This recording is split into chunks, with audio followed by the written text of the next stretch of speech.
The majority of Etsy shops fail. Why is that? What's going on that makes it so hard to find success on Etsy or any business for that matter? This is what I want to dive into today so that you can hopefully avoid failure and fight against a statistic that's not on your side. Let's go.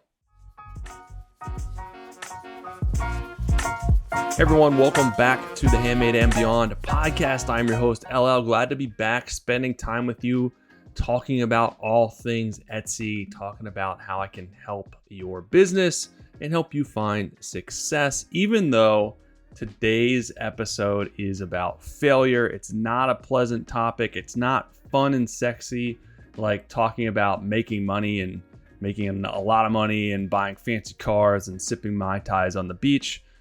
This is reality. This is what happens in businesses usually, and failure comes up a lot, and we have to talk about it and fight against it.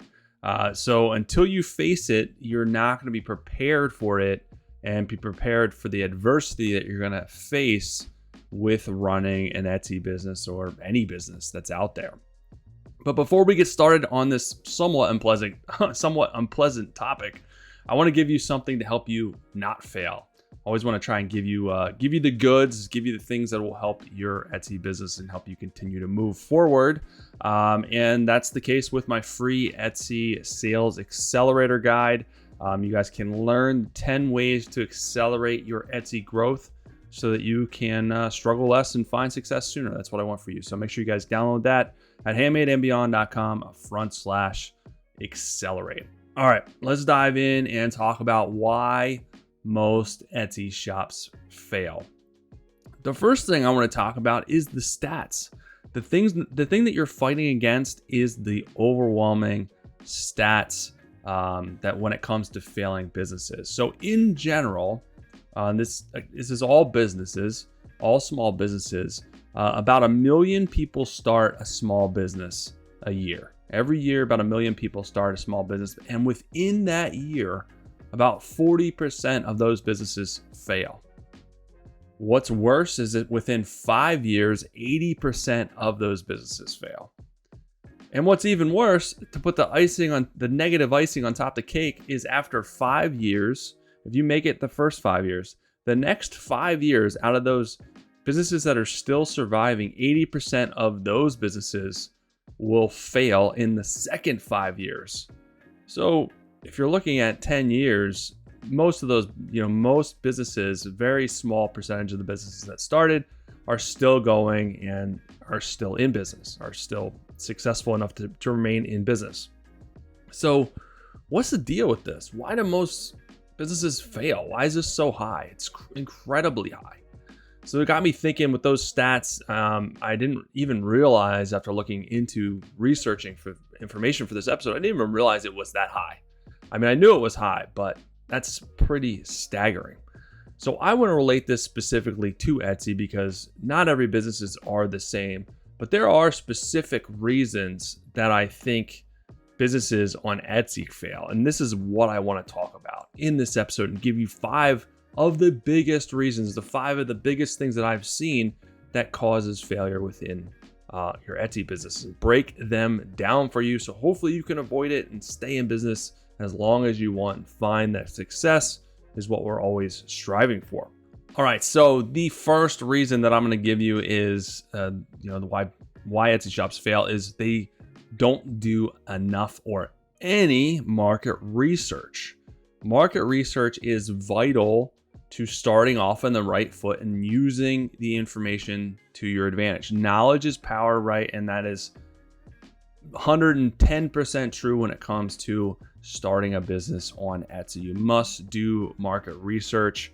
If you have no idea if what you're about to sell, people are even wanting it or looking for it, then that's not a good thing. That's not a good way to start, because then you're going to open the doors to your business and no one's going to buy it. And you're going to be like, what the heck? Well, no one wants it because you didn't do market research. So you're offering something that no one wants, no one's looking for. You have to offer something that people are at least looking for or at least searching for and have a high traffic potential to tap into. Unless you plan on driving your own traffic, which is a whole nother ball game.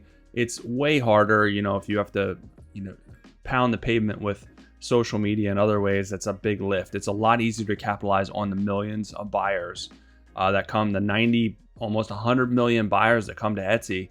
It's a lot easier to try and tap into that market, that audience, than try and generate your own audience and your own traffic to come to your shop.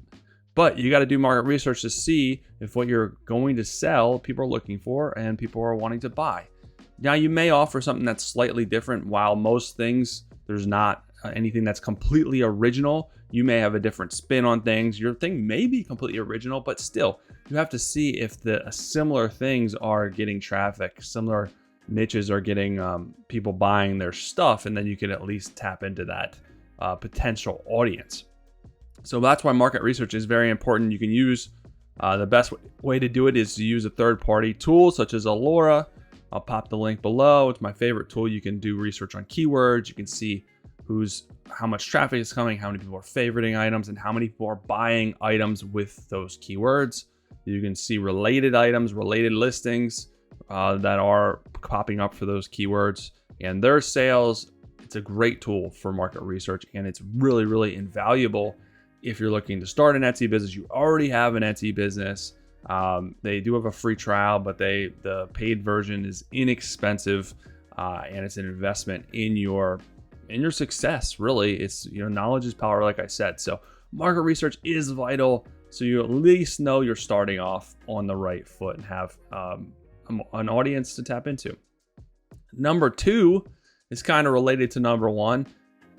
Most shops fail, or a lot of shops fail, because they have no clear niche. Your niche is what you're selling, the products and subject matter that you're selling. If you don't have a niche, you don't have a plan forward, you're kind of all over the place. Having a niche helps you find your target market, your customers, and your audience. It also helps you release future products that have a high potential of success. It helps the algorithm learn who you're targeting and send more traffic your way, because you're giving all of that information, that specific niche information that's in your listings, to the algorithm. And market research, again, will help you find a niche that is profitable, find a niche that is successful or has the potential for success. And you may need to even niche down further. A lot of people, their niche is too broad. You may need to even niche down further. As the old adage goes, the riches are in the niches, and that is true. So the market research will help you kind of define your niche and maybe tap into a sub niche. But you got to have a niche. A lot of shops open and they try to sell all kinds of products, all kinds of different subject matters, and they have no plan, no vision, no niche. So if you don't know what the heck you're doing and what the heck you want to sell and drill down on, then the algorithm doesn't know what the heck you're doing and doesn't know which people to send to you. If you have a dog stuff, baby stuff, furniture, all kinds of different stuff across the board, the algorithm's not going to send traffic to your shop because it's all over the place. If someone wants furniture and you have 2 pieces of furniture and dog stuff and mugs and other stuff, they're going to send that traffic to a shop that's furniture only, that has 100 listings with furniture, because that person is more apt to find something that they like and they want to buy. So the algorithm's all about making Etsy money. So you got to figure out how the algorithm can work and make you money along with Etsy. And having a clear defined niche is the best way to do that. So make sure you're tapping into that. Number 3 is a big no-no: too much inventory. Unless you're a vintage seller, you need inventory because you go out and source stuff. So you need to have quite a bit of stuff to be able to sell to build up your listings. But if you're not a vintage seller, you should not be making a bunch of stuff ahead of time if you don't know if it's selling. Now, if you have best sellers and they routinely sells, and those listings routinely sell, there's nothing wrong with doing a backlog of stuff, making stuff for those listings, having 5, 10, 15 of those items in stock because they're always selling. But if you don't know, if you have listings that haven't sold yet and you're creating a backlog of items, 20 items or 10 items for each of your listings, that is a mistake. That's a way to dump a bunch of money into your business, a way to create a lot more stress, and a lot more anxiety because you just had sunk all that money into making those products, all the materials and time that you spent, and they may not sell. And that stinks. That's a tough pill to swallow. And it also is financially bad for your business. It's going to make you start off in the hole. So make sure you're starting as lean as possible when you're starting out. Try not to produce an abundance of stuff. You may have to make one to be able to do your pictures and take pictures of the item. That's fine. But don't do 5, 10 of the item. Don't go crazy. Don't go buck wild because you just don't know if they're going to sell. So keep that in mind. Keep your inventory super, super low, super lean. It's just going to take a lot of the stress out of it and a lot of the financial investment out of it, because you don't want to dump a bunch of money into something where you're not sure if it's going to take off or not. So that's being strategic is being smart about what you're doing. All right, number 4, another big mistake is not being realistic on the time it's going to take to really grow your shop, to really find success and start meeting your goals. I would say if you're starting an Etsy business, you need to have at least a plan of 2 to 3 years. Plan on not doing great for 2 to 3 years before you start to pick up the momentum. If you have this type of mindset, you're going to be a lot better off. A lot of people think that they're going to open their shop and then the next month they're going to be making 50 grand, 20 grand. That's not the reality. I know we see it all the time, social media and yada yada. People start businesses and they're have cash in hand, and again they're buying fancy cars. That's not the reality. That's a perception. That's an image. That's not the norm. That's not the reality. You have to be prepared to work at your business for 2 to 3 years before you really start to reap some rewards. And this also means, make sure you're working on your business. You're not just letting it sit for 2 years and you're like, okay, I should see success now, when you haven't done anything. So I'm talking about the delayed gratification of you working on your business day in and day out, week in and week out, and not seeing any type of momentum really for a while. It will come. You're going to learn as you continue to build at your business and work at your business, but it's delayed gratification, which is the hardest thing that people have to deal with when they run their business, because you're spending time, you're spending energy, you're spending money. Even though you can do it smart and strategically, it's still tough to be in it for a year and you're like, oh man, nothing's happening. I only got 3 sales. That's hard to keep going, but just know it takes a while. It takes a while. It's a learning experience. You're not going to know everything out of the gate. You're not going to do everything out of the gate. And that's why it takes longer too, because you got to learn and pivot and keep going. So have that mindset and you're going to be a lot better off. A lot of people that don't have that mindset will see themselves as a failure and close their business and or fail sooner than that 2 to 3 year mark. And that's not the way you should look at it. Number 5, this is a big one, and this is probably one. I mean, these are all pretty important. This one is really important though. People fail because they're not focused on the quote unquote right things. They're not focused on what matters most in their business. Think about your business. Think about what you can do every day, every week, every month that will have a direct impact in growing your business and getting more sales. If you're trying to grow, you're trying to get more sales, you need to focus 90% of your time on these things that will help you grow and get more sales. These are things like market SEO and product research, working on adding more listings, shop and listing optimization, getting better, getting that more refined, building an audience, preferably through email, through growing an email list, sales and promotions. Those type of things, when focused on day in and day out, will help your shop improve and grow and help you learn about your business, your niche, your audience, and also grow and improve what you're doing. But what I'm not talking about, and what people tend to focus on, is things that are not going to help grow their business.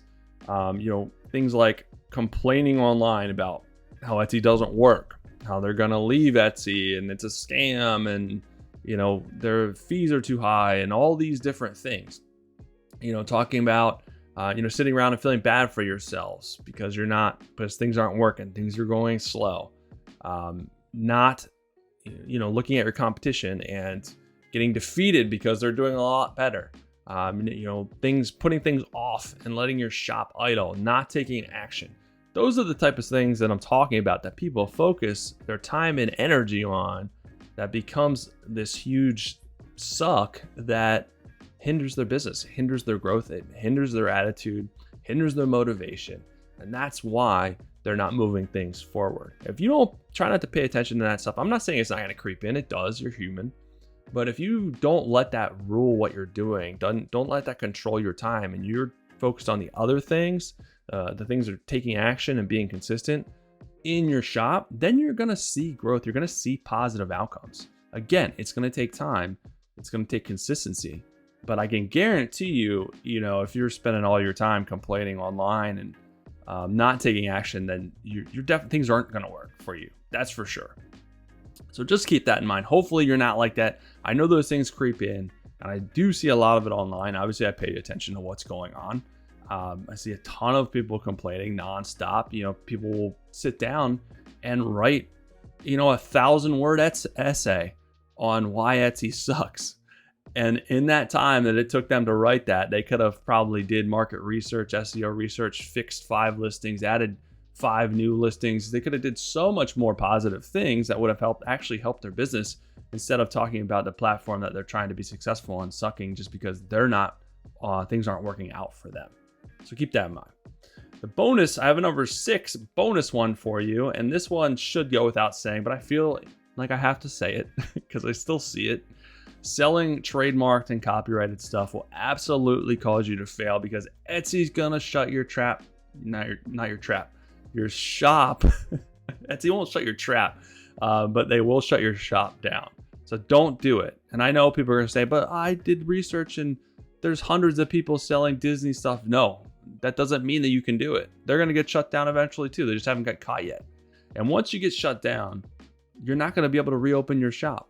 They're going to suspend you probably permanently if you have a bunch of copyrighted stuff, and you're never going to be able to open a shop again. You're done, because they track your IP address.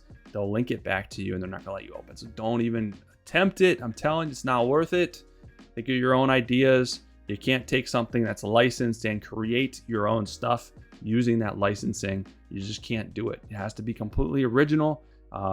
So think of an original niche, an original idea, using your passions, your skills. You can do it, I promise you. It may take some extra thinking outside of the box, but don't do the other stuff. I promise you, it will not help you be successful. That is for sure. But that's it, guys. Those are the 6 things that if you don't do them, I guarantee you'll have a better chance of being successful and not failing on Etsy, which is what we're trying to do, right? You're trying to be successful. You're trying to get this thing going. You're trying to make that extra money. Maybe you're trying to do full-time one day, part-time, whatever the case may be.